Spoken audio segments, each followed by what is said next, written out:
Elk hunting was described to me once as being like turkey hunting, but the turkey is angry, 600 pounds, and has bone swords coming out of its head. When I heard that, I knew I wanted to give elk hunting a try.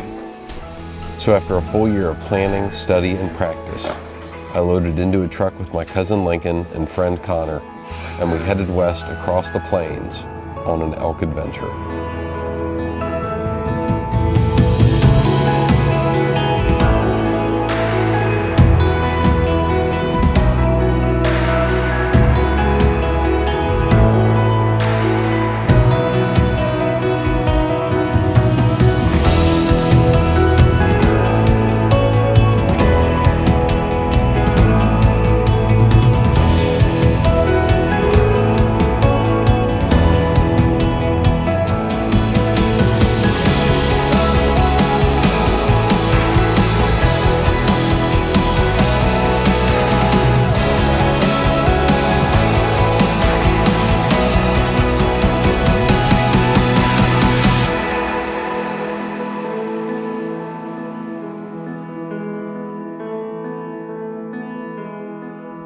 After 20 hours plus in the car over 2 days, we were excited to be arriving to our hunting area.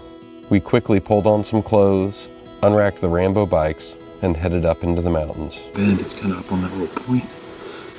I mean, that's what we just did in like a mile. But we did it in, what, 10 minutes? We were able to put eyes on the ecosystem so we could better translate what we were seeing in person with what was on our maps. We figured out very quickly that the Rambo bikes were going to be a huge asset in the mobility game. And we also learned very quickly that our bodies were definitely going to need some time to adjust to the higher altitude, thinner air, and steeper terrain.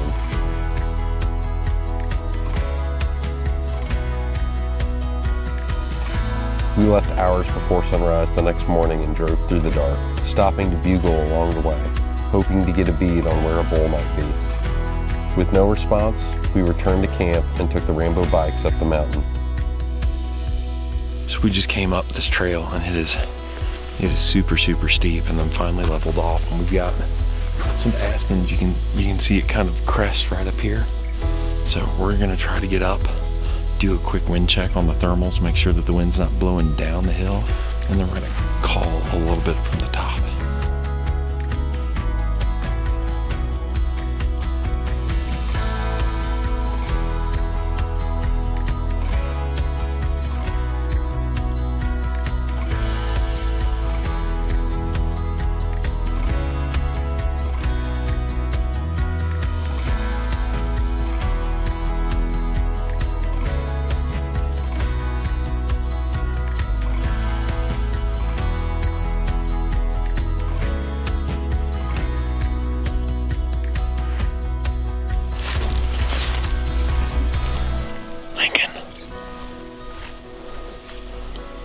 Straight down. This isn't very moist, it's pretty old. Probably early season.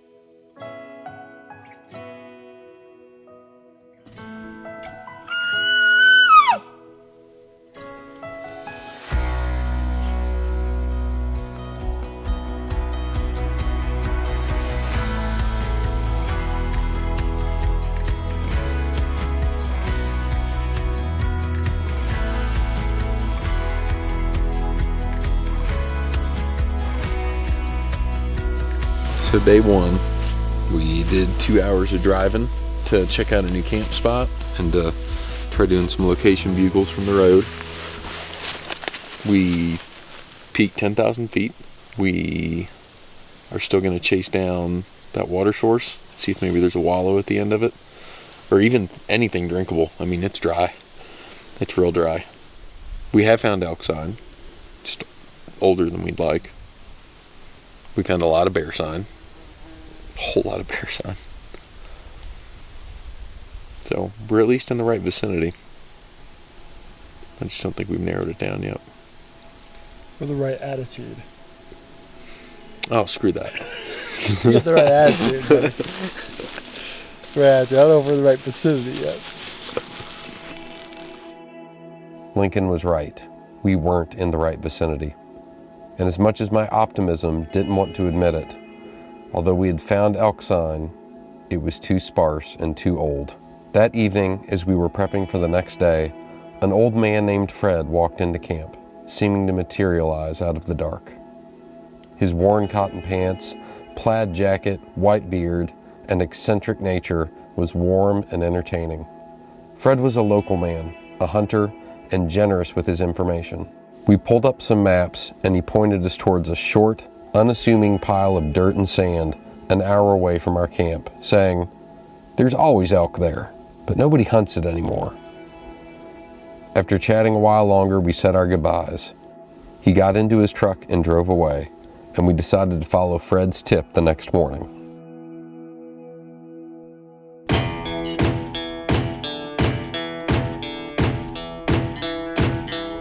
Let me tell you why nobody hunts that spot anymore. Because it is a steep, gnarly hill covered with almost impenetrable brush, with visibility that can be measured in feet instead of yards. Even though it was more than 1,000 feet shorter than the peak we had summited just the day before, it tested our lungs, our legs, and our wills.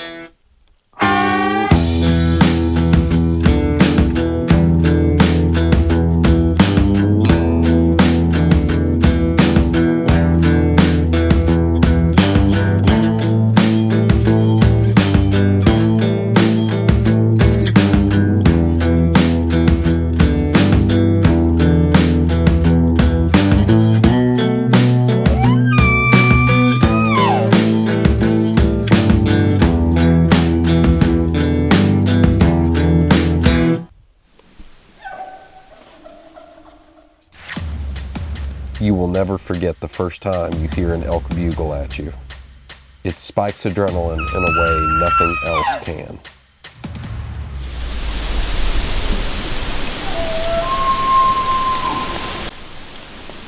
That's a bull.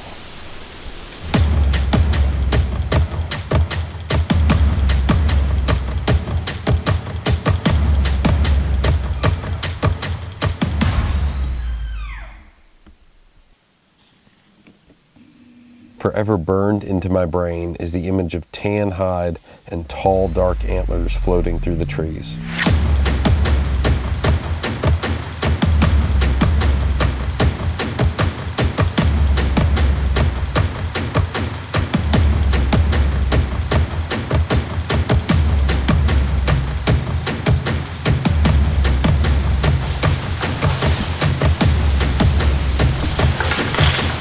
In response to our challenge bugle, the large bull decimated an aspen sapling and chuckled at us through the thick brush.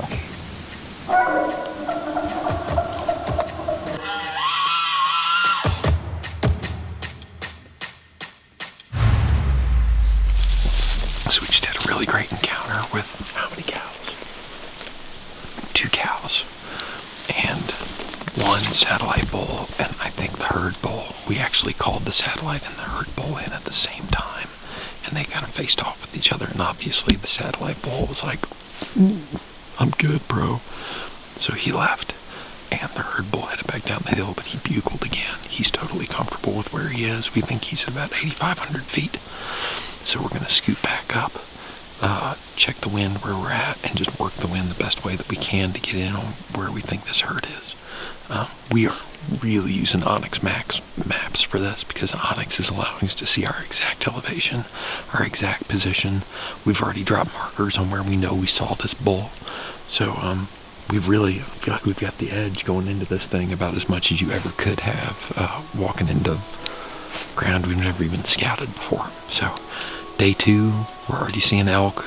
Had 2 that were within 50 yards that we could have shot. I mean, it's been pretty incredible so far.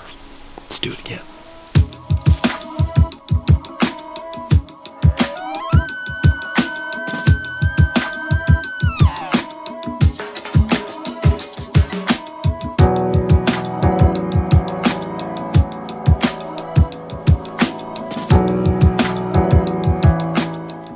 We spent that afternoon getting the lay of the land and then stopped hunting early to move our camp to the new location at the base of the peak. It's about 30 minutes before legal shooting line. Tuesday morning. We're on the other side of a knoll where we got into some bowls yesterday. And we've got a water source right down here at the bottom of the hill.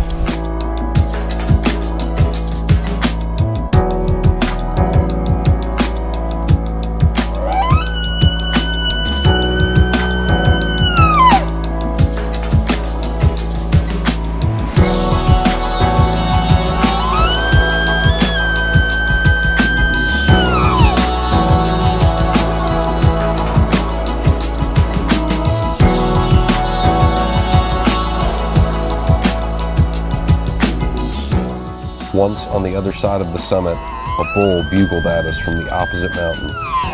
We dropped off the edge, crossed the valley, and started to climb up the other side.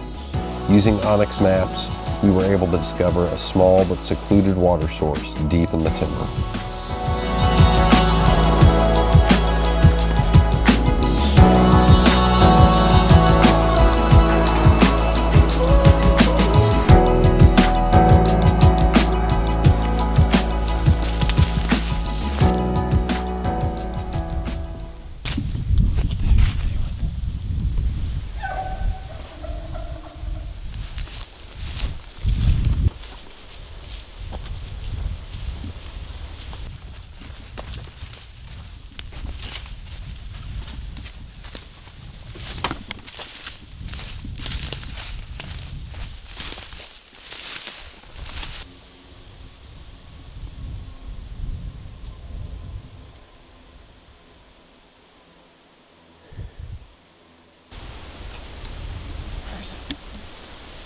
Running.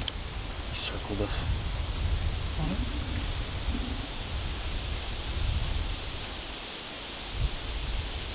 Like a calf and a cow. Get right through there, probably 60 yards, so I'm running that way.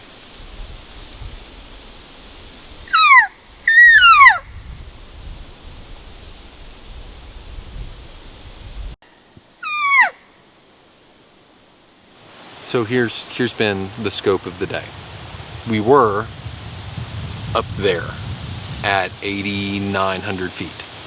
We came all the way down here at 8,200 feet. Then, kind of on accident, we summited this peak at almost 9,200 feet. Only so that we could sort of avoid this wind and get our faces into it. So we're almost all the way down the mountain. We've come a long way down, and the bull that we initially came in here to get after fired off again and bugled, but bugled after we had come past him on the wind, and then we got down here and the wind got swirly, like it got tough. So we pushed in, tried to loop around on him, and we had a cow and a calf that arced us. We were calling directly towards where the bull was, and the wind was going this way. The cow and the calf just made a big loop to try and get downwind of us, and did get downwind of us and winded us and ran off. So we decided, instead of pushing that bull any further today, to just go ahead and throw in the towel, take care of our water need that is not dire necessarily, but would be this time tomorrow if we didn't go down and get water. And then we've got a very different game plan for tomorrow. The elk are way low. 8,200, 8,500 in that area, because that's where the water is, and there's just no water right now. So that's the plan. That's 2 days in a row we've been on elk and making plays on animals. So we're doing it right. Just haven't connected yet.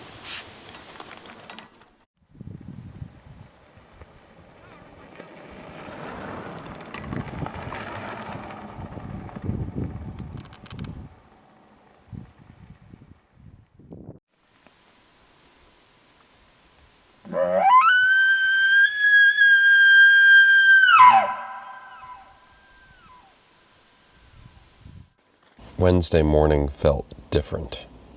We had essentially put a bull to bed the night before, so we worked our way through the aspens as silently as possible. We barely spoke, primarily using hand signals to negotiate our way through the dark timber.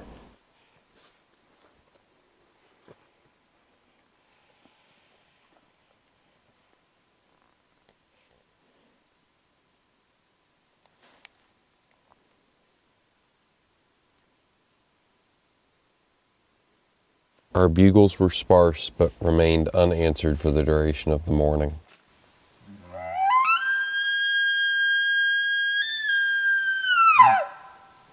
It was clear the herd had moved on. We had to locate the elk and needed to cover a lot of ground to do it. Fortunately, we had just the tool for the job.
So no bugles yet today, but we're gonna get the bikes charged back up, and there's a cold front coming in, y'all. The weather is changing drastically in a way that we've needed it to all week.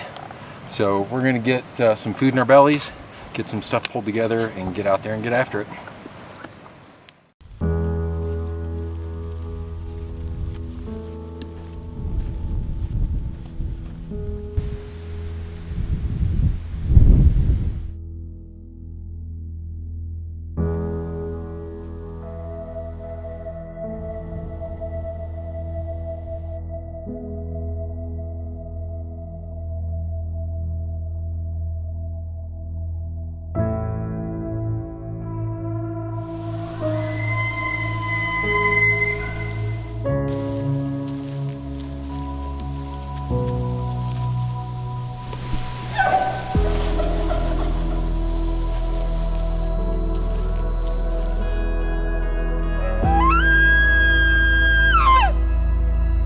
The idea was pretty simple.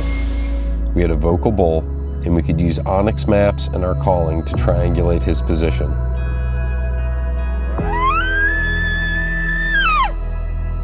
But when we moved to our second calling position, it's like a switch flipped.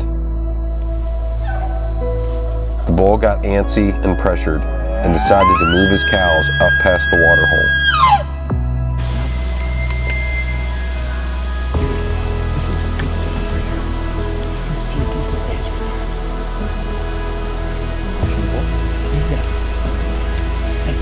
We knew where he was.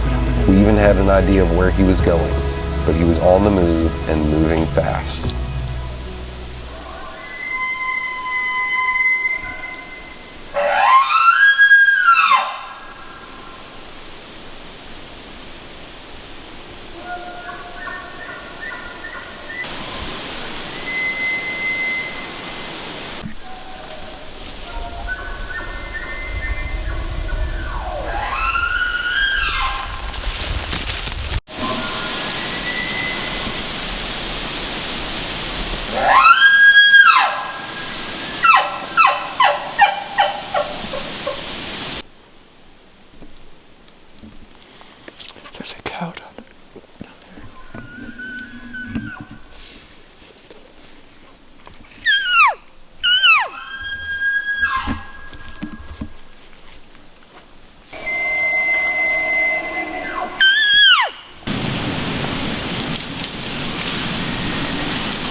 That's the chuckle shot. But that cow was between, you see this, the aspen that splits? That far away. And I'll tell you, when she was there, you remember when you turkey called at me? I thought that was you going, where are you? So I can shoot this cow, so I don't hit you. And so I like... Could you see her or what? Oh yeah. Why did you shoot at her? Because it was, I could see her, but it was still too thick. Her vitals were totally blocked. Here's where I was. I was like, I just hooked up. I was like, I'm gonna shoot this cow, and I looked up and she was looking right at me. I was like, don't do that. Don't do that. Look some other place.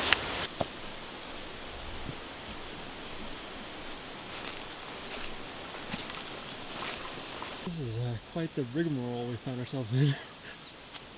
I swear to God, you use the word rigmarole one more time, I'm going to take that microphone off your camera, shove it in one ear till it comes out the other. You'll be hearing in stereo.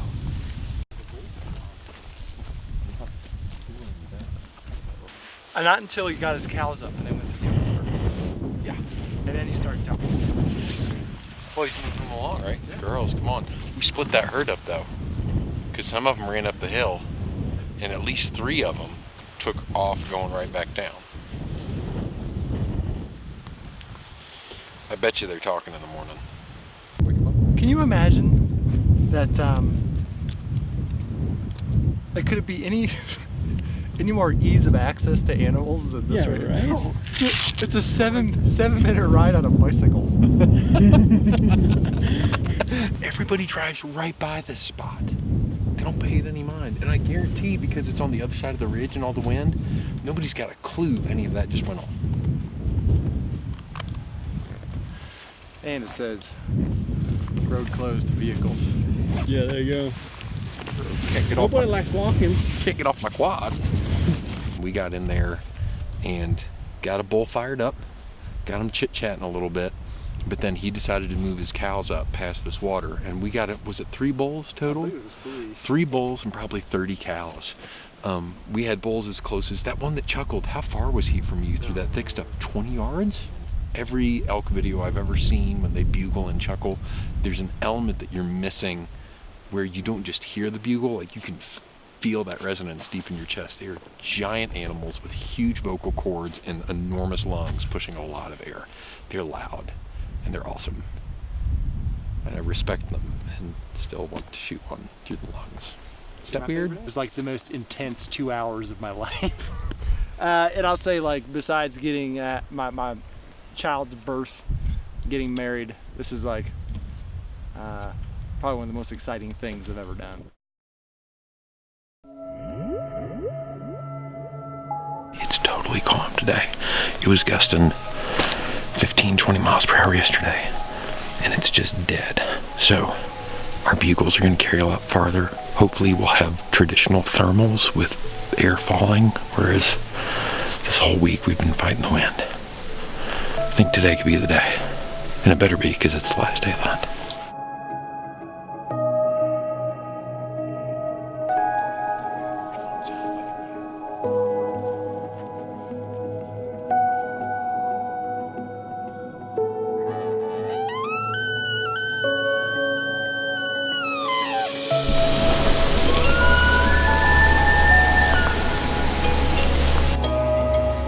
We spent the better part of the morning and early afternoon trying to make plays on the herd we had encountered the night before. Although we were able to find them multiple times, either the wind or the terrain were wrong to make an approach.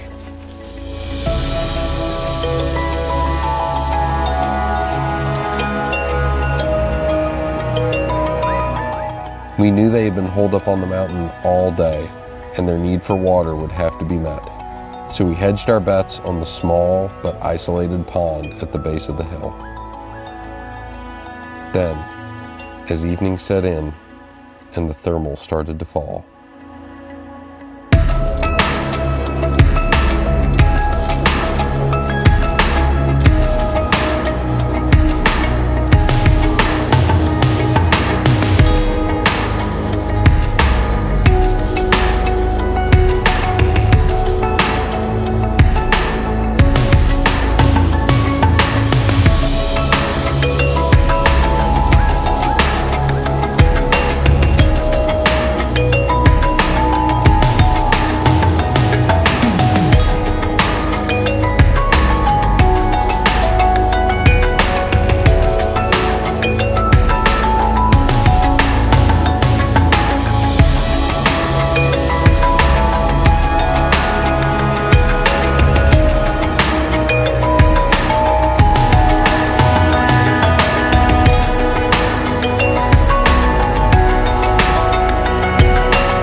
the walk out in the dark seemed longer than normal, but also provided a moment for some reflection.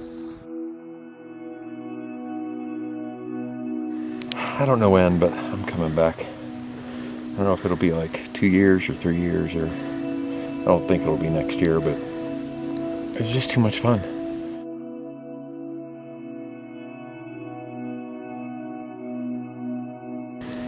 I missed an elk, and that should count as like failure for the week, but there's just been so many other good things that have happened. It's been such a good time, so much fun.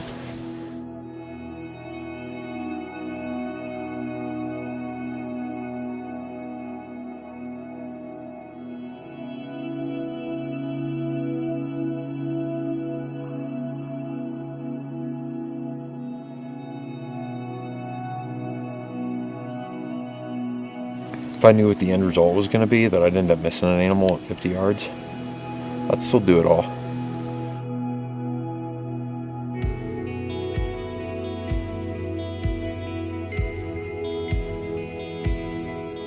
I'd be lying if I said the pack-up for our departure wasn't bittersweet. But I'd also be lying if I said it was more bitter than sweet. This hunt was my first real excursion into the West since college. I discovered my love of elk hunting, but also had rediscovered my love for hiking, backpacking, and camping. And I now have a renewed commitment to share those loves more deeply with my family. As I held my unpunched elk tag in my hand, I knew that this piece of paper had been more than just a license to hunt elk. It had been a ticket to embark on an adventure.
camera when those two cows stood up and were? Yeah, I think Yeah. you got on camera with them fighting, right? That was so crazy. And Yeah, then I finally they're like, middle cow. Go check it out. File a report. So send the calf down there. No. No, you go, Tina. It's your turn to guinea pig to waterhole. Tina almost got shot. Wait till it's real dark. Oh man.